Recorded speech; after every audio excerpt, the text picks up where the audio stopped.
All right, we are ready for week 3. Moving right along. This is a short week, so maybe you're reading or watching this after you have celebrated Labor Day weekend. Maybe you're getting a jump start on your work because you have an extra day, or maybe you work retail and Labor Day was actually crazy chaos for you.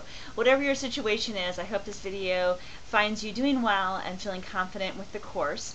Starting this week, we're starting to get into the rhythm and pattern that I talked about for the course. In other words, this week we'll lay the foundation for our first paper in terms of taking the readings and creating a paper in response to the readings.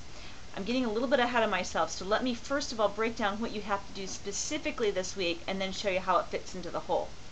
Specifically this week, you're only turning in one assignment. You're going to post it to the discussion board as well as to the classroom.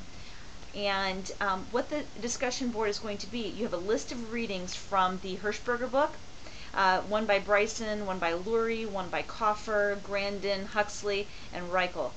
Out of all of those readings, you're going to choose maybe your 3 favorite. You're going to respond to it in a they say, I say format. In other words, you're going to say, here's what they're saying and here's what my response is. Not really wanting a big summary as much as I am taking an ounce of summary to a quart of your ideas that are fresh. So the summary sets the stage. It says, here's what Grandin says, and here's what I say.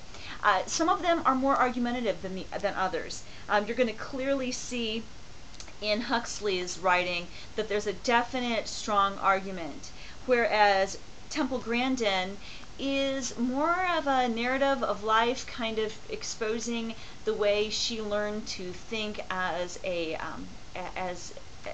unique learning situation.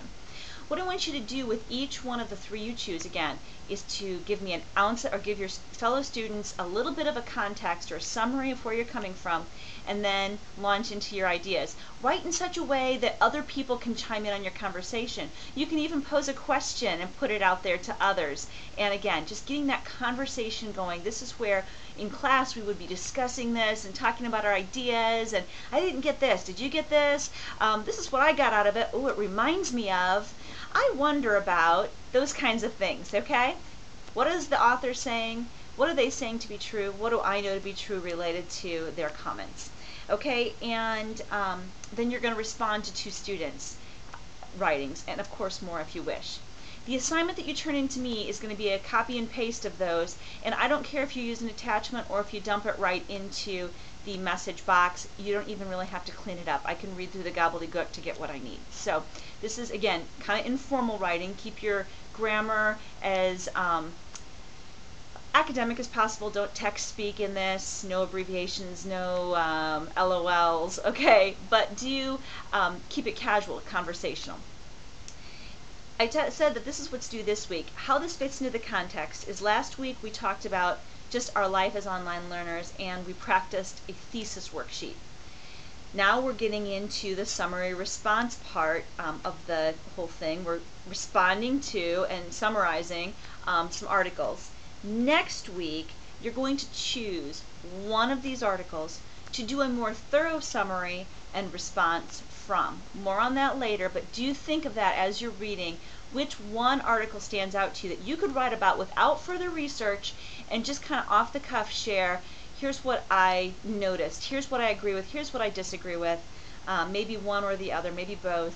Looking for the author's argument and how you're going to respond to what they assert as true and right. How does your truth measure against theirs, and so forth.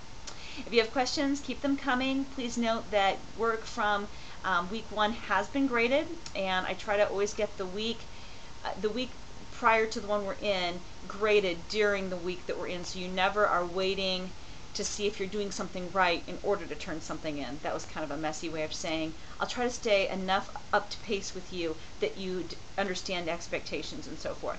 Have a great week. Let me know if you need anything at all, and I look forward to reading your responses.